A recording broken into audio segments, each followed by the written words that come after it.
Good morning. Good morning. मैं हूं professor Hareram Sinha from university Delhi. बच्चों, आज के इस क्लास में मैं आप लोगों के साथ कल जो मॉनेटरी पॉलिसी कमेटी की जो मीटिंग हुई थी और उसमें जो भी डिसीजन लिया गया था, आज हम उसी पर चर्चा करेंगे, क्योंकि ये आपके एग्जाम के लिए बहुत बहुत ज्यादा इंपॉर्टेंट है। तो बच्चों, बिना देर के हुए चलते हैं स्क्रीन पे, लेकिन उसके पहले आपसे एक रिक्वेस्ट है, वो आप जानते हैं अच्छी तरीके से कि यदि आप इस चैनल पे नए हैं तो चैनल को सब्सक्राइब करके बेल आइकन दबाना ना भूलें। वीडियो को लाइक एंड शेयर जरूर करें। एक और इंफॉर्मेशन आपके लिए बच्चों, इको पाठशाला पे NTA UGC NET JRF economics दिसंबर 2024 के लिए मेरा पेड कोर्स है, जिसको हम एक्सेलेंस बैच के नाम से जानते हैं। इस बैच में मैं आप लोगों को पूरे सिलेबस का video lecture, live lecture, PDF notes, practice के लिए question, mock test and 24/7 mentorship दे रहा हूं। तो बच्चों, आपको जेआरएफ क्वालिफाई करने के लिए इससे ज्यादा मटेरियल की जरूरत नहीं है, और मैं आपको गारंटी देता हूं कि यदि आप मेरे गाइडेंस पे चलें तो पहली बार में आपका जेआरएफ क्वालिफाई। तो फिर देर किस बात की, आज ही आप इको पाठशाला का ऐप डाउनलोड करें, जिसका लिंक हमने इस वीडियो के डिस्क्रिप्शन में दे रखा है। आप डायरेक्टली वहां से डाउनलोड कर सकते हैं, वहां से कोर्सेज में जाइए और कोर्सेज से आप डायरेक्टली ज्वाइन हो सकते हैं। और यदि किसी तरह का कोई इशू आ रहा है तो आप मुझे इस नंबर पे 9910569227 पे मुझे आप कॉल भी कर सकते हैं। चलिए बच्चों, अब चलते हैं स्क्रीन पे। तो बच्चों, जिस तरीके से मैंने आप लोगों को आज बताया कि आज हम जो चर्चा करने वाले हैं कि मॉनेटरी पॉलिसी कमेटी 7 जून को जो मॉनेटरी पॉलिसी कमेटी की मीटिंग हुई थी, उस पर क्या डिसीजन लिया गया, इस पे हम चर्चा कर रहे हैं। लेकिन उस चर्चा को कंप्लीट तरीके से समझने के लिए आपको आरबीआई के बारे में जानना बहुत जरूरी है। तो सबसे पहले वो जानिए। चलिए देखिए, साल 1923, इस साल डॉक्टर भीमराव अंबेडकर ने अपनी एक बुक पब्लिश किया, जिसका नाम था the problem of Indian rupee, origin and it's solution. आप लोग यहां पे देख सकते हैं, इस बुक का कवर पेज है ये, आप लोग देख सकते हैं, साल 1923 में। और इस बुक में इन्होंने चर्चा करी थी कि भारत एक ऐसा इंस्टीट्यूशन होना चाहिए जो पूरे मॉनेटरी सिस्टम का गार्जियन के रूप में काम करे। आई रिपीट अगेन कि पूरे मॉनेटरी सिस्टम का गार्जियन के रूप में काम करे। इसमें इन्होंने चर्चा करी थी, और इसी चर्चा या फिर आप रिकमेंडेशन, इनडायरेक्टली रिकमेंडेशन कहिए इसको, उसी के बेसिस पे भारत सरकार, जो उस टाइम मतलब ब्रिटिशर्स के हाथ में थी, उन्होंने एक कमीशन बनाया, जिसे आप हिल्टन यंग कमीशन या फिर royal commission on Indian currency and finance कहते हैं। और ये कब बना बच्चों? 1926 में। ये कमीशन 1926 में, हिल्टन यंग कमीशन 1926 में, जिसका प्रॉपर नाम क्या था? Royal commission on Indian currency and finance. और इनको ये जिम्मेवारी दी गई कि आप बताइए कि इंडिया में जो मॉनेटरी सिस्टम का जो गार्जियन हम बनाने जा रहे हैं या बनाने का मूड है, उसका स्वरूप कैसा होना चाहिए, क्या होना चाहिए, उसका क्या क्या फंक्शन होना चाहिए। तो इन्होंने जो भी सजेस्ट किया, हिल्टन यंग कमीशन ने जो भी सजेस्ट किया, उसी के बेसिस पे 1934 में बच्चों आरबीआई एक्ट पास हुआ, यानी reserve bank of India act पास हुआ। और इस एक्ट में आरबीआई को या फिर आरबीआई के क्या क्या फंक्शन है, उसकी ड्यूटीज क्या है, उसकी फंक्शन क्या है, उसकी रिस्पॉन्सिबिलिटी क्या है, सब कुछ डिफाइन किया गया था। उसका कौन हेड होगा, कौन अपॉइंट करेगा, सब कुछ आरबीआई एक्ट में डिफाइन किया गया था। और कहा गया था कि इंडिया में एक रिजर्व बैंक ऑफ इंडिया के नाम से एक इंस्टीट्यूशन होगा, जो पूरे मॉनेटरी सिस्टम का गार्जियन होगा। और उसको बहुत सारा, मतलब आरबीआई को बहुत सारा काम सौंपा गया था, जिसमें कुछ मेजर कामों में यह था कि इनको करेंसी इशू करना। 1 अप्रैल 1935 को यह बना आरबीआई एक्ट। आरबीआई एक्ट 1934 में पास हुआ, भारतीय संसद ने पास किया, उस टाइम ब्रिटिशर्स के अंदर था। और 1 अप्रैल 1935 को इसका एस्टैब्लिशमेंट होती है। किसके? आरबीआई यानी रिजर्व बैंक ऑफ इंडिया की एस्टैब्लिशमेंट होती है 1 अप्रैल 1935 को। और एक चीज मैं आपको बता दूं कि 1 अप्रैल 1935 को ये जो बैंक बना, ये उस टाइम प्राइवेट बैंक था। क्या था बच्चों?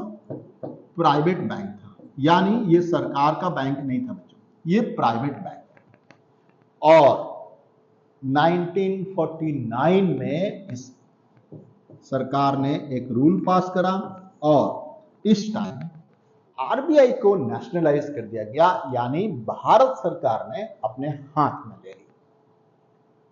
यानी अब ये भारत सरकार का उपक्रम हो गया, ये भारत सरकार का ऑर्गेनाइजेशन हो गया। तो नेशनलाइजेशन ऑफ आरबीआई कब हुआ बच्चों? यहां पे नेशनलाइजेशन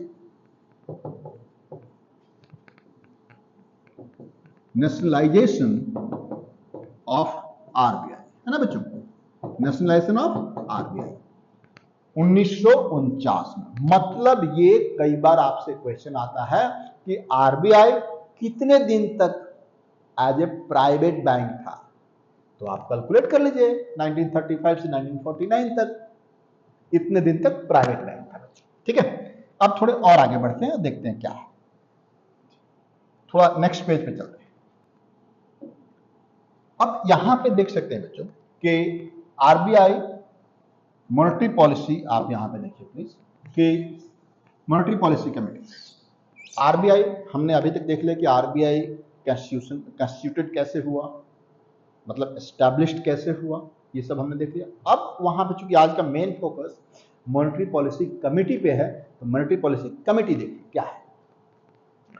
तो monetary policy committee is constituted by, ये देखिए प्लीज, सेंट्रल गवर्नमेंट। कौन कंस्टिट्यूट करता है? ये central government and led by the governor of RBI. ये भारत सरकार इसको कंस्टिट्यूट करती है और जिसका हेड होता है आरबीआई का गवर्नर। और आज कौन है आरबीआई के गवर्नर? कौन है? शशिकांत दास, है ना। तो ये इसको कंस्टिट्यूट करता है सेंट्रल गवर्नमेंट एंड इसको लीड करता है गवर्नर ऑफ आरबीआई। ठीक है बच्चों, आगे देखिए। अब इसमें थोड़ा सा और आगे देखिए। Monetary policy committee was formed with the mission of fixing the benchmark policy interest rate, यानी repo rate, to restrain inflation and particular the target level। अब देखिए, यहां पे मॉनेटरी पॉलिसी कमेटी का जो मेन मकसद है वो ये था कि वो बेंचमार्क रेट, यानी एक पर्टिकुलर रेट ऑफ इंटरेस्ट क्या होना चाहिए, यानी कौन सा तरीका अपनाएं कि मार्केट में एक पर्टिकुलर रेट ऑफ इंटरेस्ट हो, और उसको वो करते हैं रेपो रेट के थ्रू। अब रेपो रेट क्या है, अब ये समझिए। रेपो रेट बेसिकली एक ऐसा रेट है जिसपे आरबीआई कमर्शियल बैंक को लोन देता है। आई रिपीट अगेन, एक ऐसा रेट जिसपे आरबीआई कमर्शियल बैंक को लोन देता है, तो रेपो रेट यानी। और इसका इंटरेस्ट रेट फिक्सेशन का क्या मतलब है?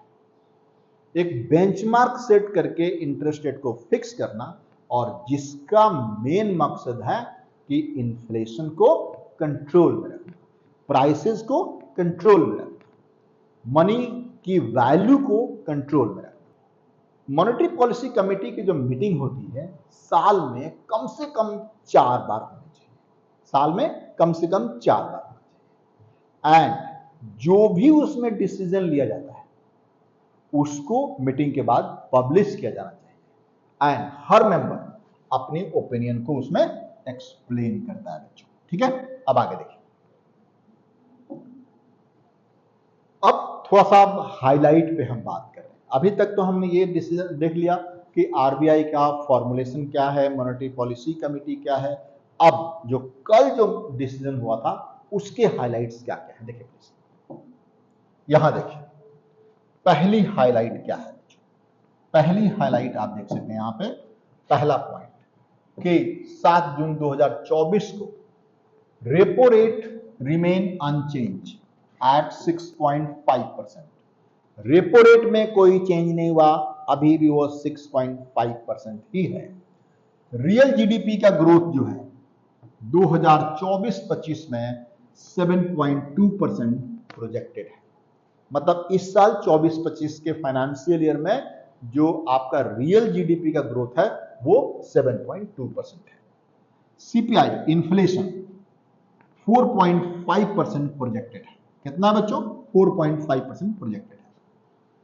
And with 15.2% shares India is the largest recipient of the remittance globally.